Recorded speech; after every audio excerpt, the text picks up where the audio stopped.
Okay.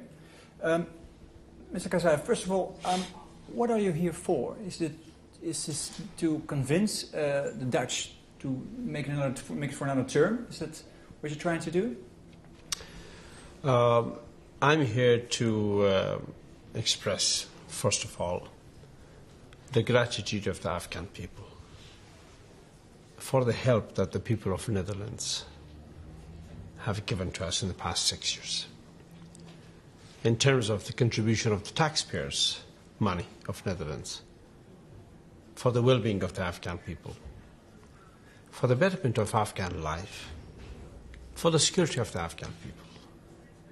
And more important than that, I'm here to express immense gratitude. That's it? And thankfulness. But you're not going to convince, let me finish my sentence.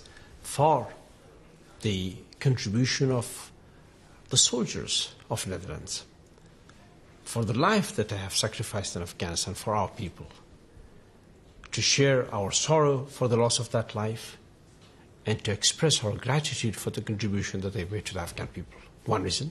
Second reason is to inform the people of Netherlands of what their contribution has achieved for us in Afghanistan, and by extension for the security of the world, and also to continue on that assistance for Afghanistan so that we eventually, with your help, will be on better grounds and on our own feet. So you're convinced in 2 years it'll be over for the Dutch? I mean, you didn't try to convince our minister to... No, I didn't do that this time. I didn't speak of asking for contributions of troops beyond 2 years. On this first trip of mine, I'll be concentrating more on trying to explain the situation and on expressing gratitude.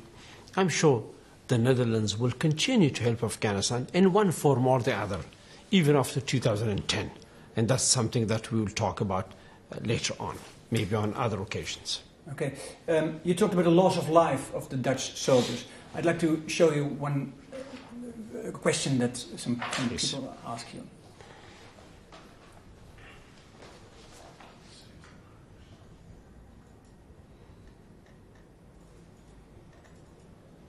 Mr. President, we are the parents of Alle Boortema. Personally, we want to ask you to promise us that we can visit your country. We want to visit the place near Dira Wood where our son Aldert died at the 12th of January. That is very important for us to go over there. It is very important for our healing process.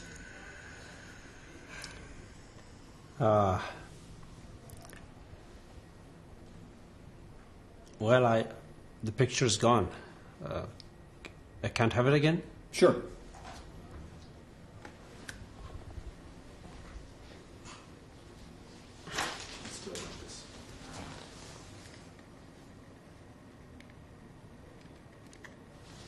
Mr. President, we are the parents of Alle Boortema.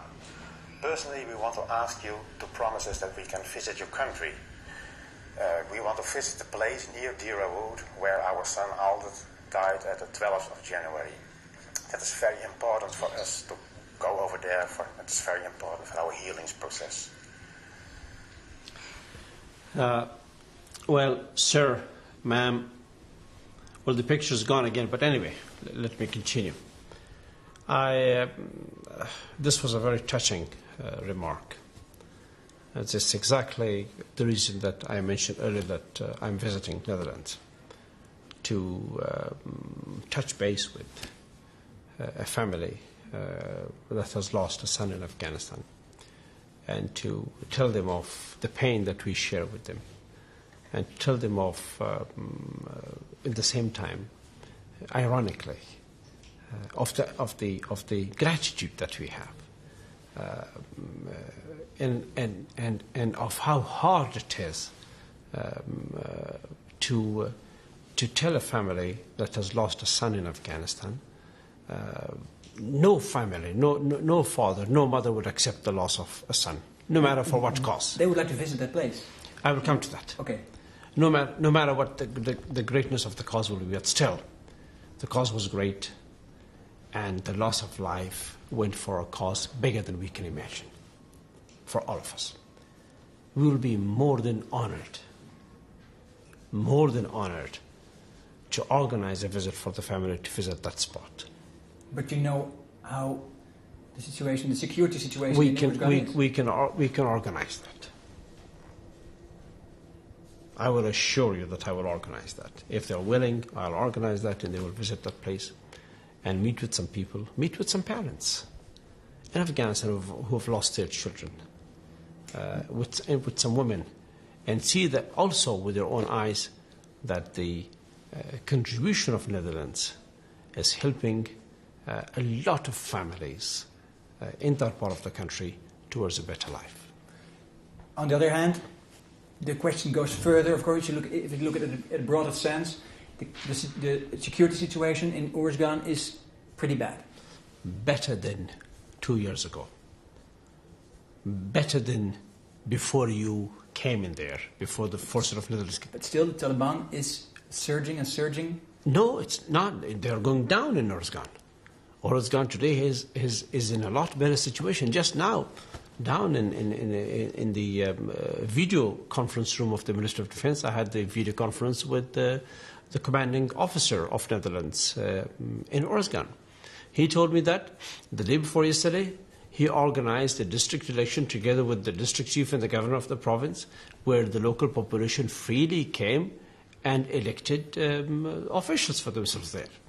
That's a great contribution. Could you ever imagine election taking place in the remotest part of the country in a time like that in Afghanistan? And it would have not been possible without the presence of your troops and without your contribution.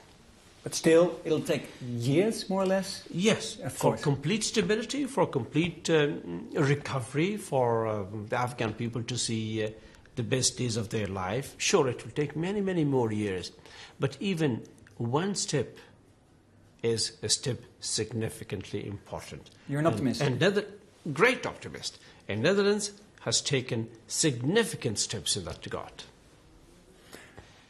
Another emotional moment for you yourself, we filmed it a few months ago, was a moment at the press conference where you said you broke yourself, you broke into tears. Mm-hmm. It was about, do you recall that moment? Mm-hmm. I do, yes, about civilian casualties. Yes. Yes. What was it that triggered your emotions at the time? It's issues of people's lives, children, families, like the family that I just saw. Parents who have lost their children. Parents are parents everywhere. They have emotions, they're feeling, they raise a child for so many years. But that particular moment you thought about a girl, a specific girl? I thought about a little girl who was about at that time 3.5 years of age, who was wounded in a bombing against the Taliban, completely paralyzed, and the entire family was killed. 18 members of the family were killed. Father, mother, everybody. Only the grandfather was alive, and this little grandchild was alive. The rest of the family was completely gone. So the grandfather, I called to visit me in Kabul, and he came and he told me of this little girl that is terribly wounded. I said, bring her over immediately. So I sent for them, and they brought this little girl from the suburbs of Kandahar.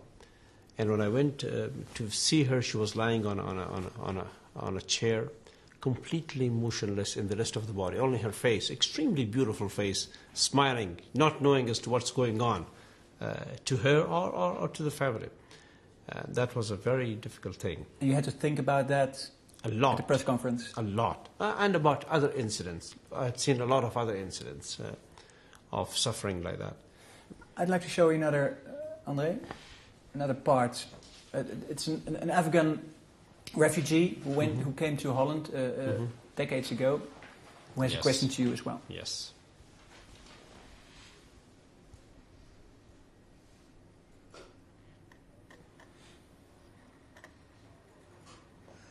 جلالت مآب رئیس جمهور کرزی صاحب سلام نثارتان باد. نام یحیی یوسفی یکی از اولین